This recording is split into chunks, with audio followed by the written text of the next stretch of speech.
Texas executed death row inmate Steven Lawayne Nelson today for the 2011 murder of a pastor. It's hard at times, because you're waiting to be put to death. So that kind of breaks a little part of you every day. Kind of breaks you every day. February 5th, 2025, Huntsville, Texas. In the cold stillness of a Texas morning, a man sat quietly in his prison cell at the Pulaski unit. He wasn't just any man. He was Steven Lawayne Nelson, and he had just 24 hours left to live. No more courtrooms, no more chances, no more appeals. At exactly 6 p.m., Steven would be put to death by lethal injection. But how did he get here? And what does a man like that do when the clock starts counting down? This is the final 24 hours of Steven Nelson, a convicted killer who left a church bloodied, a pastor dead, and a woman barely clinging to life. And in the end, he said his last words not to the victims, but to someone else entirely. 6 a.m., a dead man wakes. At sunrise on February 5th, Steven Lawayne Nelson opened his eyes inside Texas's death row. His cell was small. Concrete walls, a narrow bed, a steel toilet, a sink, no sunlight, no freedom, just routine. He'd lived there for 12 years, since 2012, when a jury sentenced him to death for the murder of Pastor Clint Dobson and the attempted murder of Judy Elliott, the church secretary. This day would be his last. Guards already knew the procedure. The Death Watch team had taken over, meaning Steven was now being observed every minute. They opened the meal slot on the door, passed in breakfast. But it wasn't anything special. Steven had declined to choose a last meal. He would eat the same food served to the rest of the inmates that day. Cold eggs, toast, a carton of milk. He barely touched it. His mind was elsewhere. March 3rd, 2011, a day of blood and terror. To understand this ending, we have to go back to the crime that started it all. It was a quiet Thursday morning at North Point Baptist Church in Arlington, Texas. Pastor Clint Dobson, just 28 years old, sat behind his desk. He was gentle, kind, the kind of man who remembered your name and meant it when he asked how you were. In the next room, 69-year-old Judy Elliott typed away. She was faithful, always on time. She never missed a day. But what happened next would change everything. At 10 a.m., a 24-year-old man walked through the church doors. Steven Nelson. He wasn't there for prayer. He was there to rob and kill. First, he attacked Pastor Clint, hit him with a heavy computer monitor stand, tied his hands behind his back, strangled him with a computer cord, then smothered him with a plastic bag. Clint tried to fight back, but the attack was too brutal. Then Judy. She was beaten so badly that her skull, arms, legs, and spine were broken. She had bleeding on the brain, black bruises from head to toe. But somehow, she survived. Nelson stole their phones, credit cards, Clint's laptop, and Judy's car. And just like that, he was gone. 2 p.m., bragging about the kill.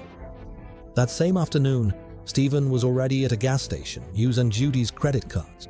He bought gas, a soda, and a cigar. Then he hit the mall. He bought an Oscar the Grouch t-shirt, a pair of Nike Air Max shoes, costume jewelry, all of it paid for with a stolen card. And he wasn't quiet about it. He bragged, told people he just robbed a pastor. He even showed off the shirt and shoes he bought with the blood money. At a friend's apartment that night, he smoked, took pills, and laughed. But the next morning, something changed. He sent a message to his cousin. It might be the last time. I did some expletive the other day because I messed up bad. Maybe the reality was starting to hit, but it was already too late. The evidence was overwhelming. Police were already closing in. At the crime scene, they found Steven's fingerprints. His belt had been ripped off and left behind. Surveillance video showed him using Judy's card at the mall, and when they stopped him driving her stolen car, blood was found on his shoes. Lab tests confirmed it belonged to both victims. It didn't take long to charge him with capital murder, but even in jail, the violence didn't stop. The jailhouse murder. While awaiting trial, Steven was being held in Tarrant County Jail. 1 year later, in March 2012, he murdered another inmate, Jonathan Holden. Jonathan was mentally ill. One day, he made a small comment in passing. Steven snapped. He tore a blanket, made a noose, and told Jonathan to fake a hanging to get moved to another cell. But then, he pulled until Jonathan's feet lifted off the ground. One inmate said Steven asked, "Are 4 minutes up yet?" That's how long it takes to kill somebody. Then he laughed and pretended to play air guitar with a broom, while Jonathan's body lay lifeless. The trial. In October 2012, Steven stood trial. The jury saw it all. Security footage, credit card transactions, Clint's bloody clothing. But it was the jailhouse murder that sealed the deal. Steven took the stand and blamed 2 other people. Said he was only the lookout. The jury didn't believe him. On October 8th, he was found guilty of capital murder and attempted capital murder. 8 days later, they sentenced him to death. In the courtroom, Steven ripped apart a sprinkler and flooded the room with black liquid. It was the only power he had left. His final words, back in the present, 12 years later, his execution date had finally arrived. At around 5:30 p.m., Steven was moved to the Huntsville unit. There, he was given a prison uniform. He declined a sedative. He wasn't afraid, he said. He just wanted peace. In the witness room were the families of the victims. Judy Elliott had passed away a year earlier, but her son was there. Watching, also watching, was Steven's wife, a woman he met through prison letters. They had married just 3 months before his death. And when the warden asked if he had any last words, Steven turned to her. He didn't speak to the victims, he spoke to her. "I will always love you. Our love is uncontrollable. I'm thankful and grateful. It's what it is. Always live for me and enjoy life.